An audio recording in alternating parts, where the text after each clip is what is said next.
Rosie చైనాకు చెందిన మహిళ. తను ఒకసారి చైనా నుండి ఇండియాకు వస్తుంది. రోజీ చైనాలో ఒంటరిగా ఉంటుంది.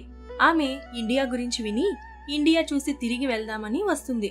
ఆ విధంగా వచ్చిన రోజీకి ఒక అనుకోని సంఘటన జరుగుతుంది. ఆమె దగ్గర నుండి ఎవరో తన హ్యాండ్ బ్యాగ్ ని దొంగిలిస్తారు. దానితో రోజీకి తిరిగి చైనాకి వెళ్లే అవకాశం పోతుంది. ఎందుకంటే తన పాస్పోర్ట్, ఐడి ప్రూఫ్లన్నీ తన హ్యాండ్ బ్యాగ్ లోనే ఉండిపోతాయి. ఏం చెయ్యాలో తోచని రోజీ తను ఉంటున్న హోటల్ రూమ్ లోనే కొన్ని రోజులు ఉండిపోతుంది. రోజులు గడిచే కొద్దీ తన దగ్గర ఉన్న డబ్బులు కూడా అయిపోతాయి. ఇక ఒకరోజు రోజీ రూమ్ ఖాళీ చేసి అక్కడి నుండి వెళ్లిపోతుంది. ఏం చెయ్యాలో తెలియక ఒక పార్కులోకి వెళ్లి కూర్చుంటుంది. నేను అనవసరంగా ఇండియాకి వచ్చాను. ఇక్కడ నాకు ఎవరూ తెలీదు. ఇక్కడి భాష కూడా నాకు రాదు. నేను ఆ దొంగను ఎలా వెతకాలి? తిరిగి చైనాకి ఎలా వెళ్ళాలి?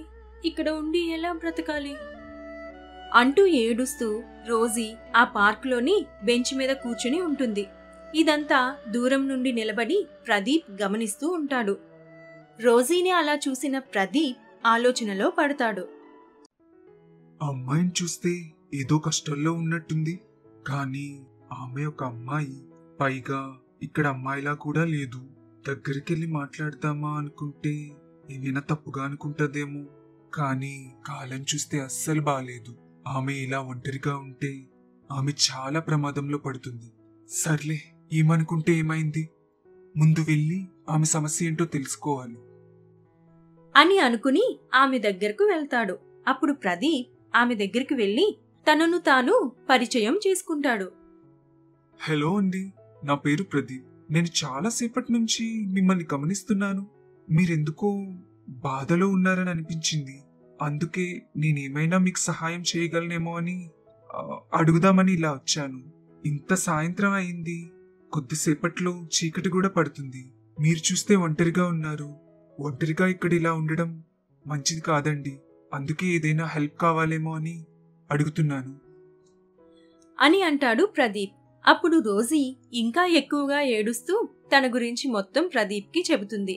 విషయమంతా తెలుసుకున్న ప్రదీప్ తనని తనతో పాటు వాళ్ళ ఇంటికి తీసుకుని వస్తాడు. ప్రదీప్తో పాటు ఆ అమ్మాయిని చూసి ప్రదీప్ తల్లిదండ్రులు రాఘవయ్య, కాంతమ్ములు ఆమె ఎవరు, నీతో పాటు ఎందుకు వచ్చింది అని అడుగుతారు. అప్పుడు ప్రదీప్ జరిగిన విషయమంతా తన తల్లిదండ్రులతో చెబుతాడు. జరిగినదంతా తెలుసుకున్న ప్రదీప్ తల్లిదండ్రులు ఆ అమ్మాయికి ఆశ్రయం ఇచ్చి ఆదుకుంటారు. అలా కొంతకాలం బాగానే గడుస్తుంది. ప్రదీప్ వాళ్లతో ఉండి రోజీకి కూడా తెలుగు మాట్లాడడం, ఇక్కడి భోజన అలవాట్లు అన్నీ నేర్చుకుంటుంది. రోజీ చాలా అందంగా ఉంటుంది. తనను అలా రోజూ ఇంట్లో చూడటం వల్ల ప్రదీప్ అనుకోకుండానే తన ప్రేమలో పడతాడు. రోజీ కూడా ప్రదీప్ని ఇష్టపడుతుంది. అలా వాళ్ళిద్దరూ ప్రేమించుకుంటారు. ఒకరోజు ప్రదీప్ రాఘవయ్య, కాంతమ్మలతో ఇలా అంటాడు. అమ్మా, నాన్న, నాకు రోజీ అంటే చాలా ఇష్టం. నేను ఆమెను ప్రేమిస్తున్నానమ్మా. రోజీ చాలా మంచిది. మీరు ఒప్పుకుంటే నేను ఆమెను పెళ్లి చేసుకోవాలనుకుంటున్నాను. తను కూడా నన్ను ఇష్టపడుతుంది. మీరు ఒప్పుకుంటే మేమిద్దరం పెళ్లి చేసుకుంటామమ్మా. ఏమంటారు? ఏదో కష్టంలో ఉంది కదా అని ఆశ్రయం ఇస్తే ఏకంగా తన్ని ఇంటి కోడల్నే చేస్తానంటున్నావేంట్రా? తను ఎంత మంచిదైనా సరే మన దేశమా, మన జాత? ఒక చైనా పిల్లని నా ఇంటి కోడల్ని ఎలా చేసుకోను? నువ్వు తన్ని పెళ్లి చేసుకోవడం నాకు అస్సలు ఇష్టం లేదు. ఇందులో నాకేమీ తప్పనిపించడం లేదు. మీరిద్దరూ ఒకరినొకరు ఇష్టపడుతున్నారు. నువ్వు చెప్పినట్లే రోజీ చాలా మంచి పిల్ల. మన ఇంట్లో మనిషిలా మనతో ఎంత బాగా కలిసిపోయిందో. కానీ మీ అమ్మ ఎందుకు వద్దంటుందో ఏమో మరి అని అంటాడు రాఘవయ్య. ప్రదీప్ మాత్రం పెళ్ళంటూ చేసుకుంటే రోజీనే పెళ్లి చేసుకుంటాను, లేకపోతే జీవితంలో అసలు పెళ్లే చేసుకోను అని తేల్చి చెప్పేస్తాడు. కొడుకు పట్టిన పట్టుకి కాంతమ్మ పెళ్లికి ఒప్పుకుంటుంది. అలా వాళ్ళిద్దరి పెళ్లి అయిపోతుంది. రోజీ, ప్రదీప్లు ఎంతో సంతోషంగా తమ జీవితం గడుపుతున్నారు. రోజీ కాంతమ్మతో కూడా చాలా మంచిగా ఉంటుంది.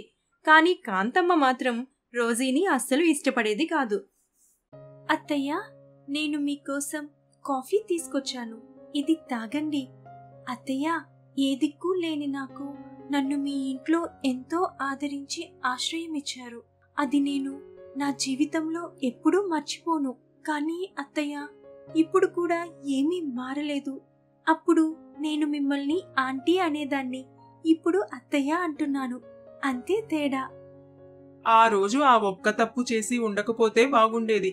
ఏదో మన దేశం పిల్ల కాదు, ఎక్కడ తల దాచుకుంటుందిలే అని ఆశ్రయం ఇవ్వడమే పెద్ద తప్పు అయిపోయింది. వేరే జాతిదాన్ని నా నెత్తి మీద తెచ్చి పెట్టాడు వాడు. అంతా నా కర్మ. ఏ రోజు నువ్వు నా ఇంట్లో అడుగు పెట్టావో ఆ రోజే నాకు దరిద్రం పట్టింది అంటూ ఇంకా 4 సూటిపోటి మాటలు అంటుంది కాంతమ్మ. అది విన్న రోజీ కళ్ళ నిండా నీళ్లు తెచ్చుకొని అక్కడి నుండి వెళ్లిపోతుంది. అలా కొంతకాలం గడుస్తుంది. ఒకరోజు ఆఫీస్ నుండి ఇంటికి వస్తుండగా ప్రదీప్కి యాక్సిడెంట్ జరుగుతుంది. దానితో ప్రదీప్ కాలు విరిగిపోతుంది. తన తలకి కూడా పెద్ద గాయం అవుతుంది. దానితో ప్రదీప్ మంచాన పడతాడు. ఇంట్లో ఉన్న డబ్బంతా ప్రదీప్ వైద్యానికి అయిపోతుంది. ప్రదీప్ మామూలు మనిషిగా మారటానికి 6 నెలలైనా పడుతుందని డాక్టర్లు చెబుతారు. ప్రదీప్ మంచాన పడటం వల్ల ఇంట్లో కష్టాలు మొదలవుతాయి. ఇంట్లో డబ్బులు లేక రేషన్ అయిపోయి అందరూ చాలా కంగారు పడుతూ ఉంటారు.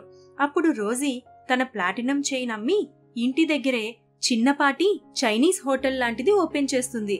తనే స్వయంగా చైనీస్ నూడిల్స్ దగ్గర నుంచి సూప్ల వరకు ఎన్నో రకాల చైనీస్ వంటలు వండేది. తను చేస్తున్న చైనీస్ రెసిపీస్ అందరికీ బాగా నచ్చేవి. ఆ విధంగా రోజీ చైనీస్ హోటల్ బాగా నడిచేది. ఆ వచ్చిన డబ్బులతో తన భర్తని, ఇంట్లో వాళ్ళందర్నీ ఎంతో ప్రేమగా చూసుకునేది రోజీ. ఓ పక్కన తన భర్త కూడా కోలుకుంటూ ఉంటాడు. కొద్ది కాలానికే రోజీ ఒక పెద్ద రెస్టారెంట్ ని తెరుస్తుంది. ఆ తరువాత ఒకరోజు కాంతమ్మ స్నేహితురాలు వనజ వాళ్ళింటికి వస్తుంది. కాంతం, నువ్వు చాలా అదృష్టవంతురాలివి. నీకింత మంచి కోడలు దొరికింది. మన దేశం పిల్ల కాకపోయినా ఇంటిని, భర్తని, తన పనిని ఎంత చక్కగా చేసుకుని పోతుందో. మన దేశం పిల్లలో ఎందుకులే, భగవంతుడు ఇలాంటి కోడల్ని అందరికీ ఇవ్వాలి అంటూ వనజ అంటుంది. తన స్నేహితురాలి మాటలు విని కళ్ళు తెరుచుకున్న కాంతమ్మ రోజీ దగ్గరకు వెళ్లి ఇలా అంటుంది. రోజీ, ఇన్నాళ్ళు నువ్వు మా దేశం పిల్లవి కాదు అనే కోపంతోనే నీతో అలా మాట్లాడాను. నన్ను క్షమించమ్మా. నువ్వు మా ఇంటి కోసం ఇంత చేస్తున్నావు. నీ రుణం నేనెలా తీర్చుకోవాలి?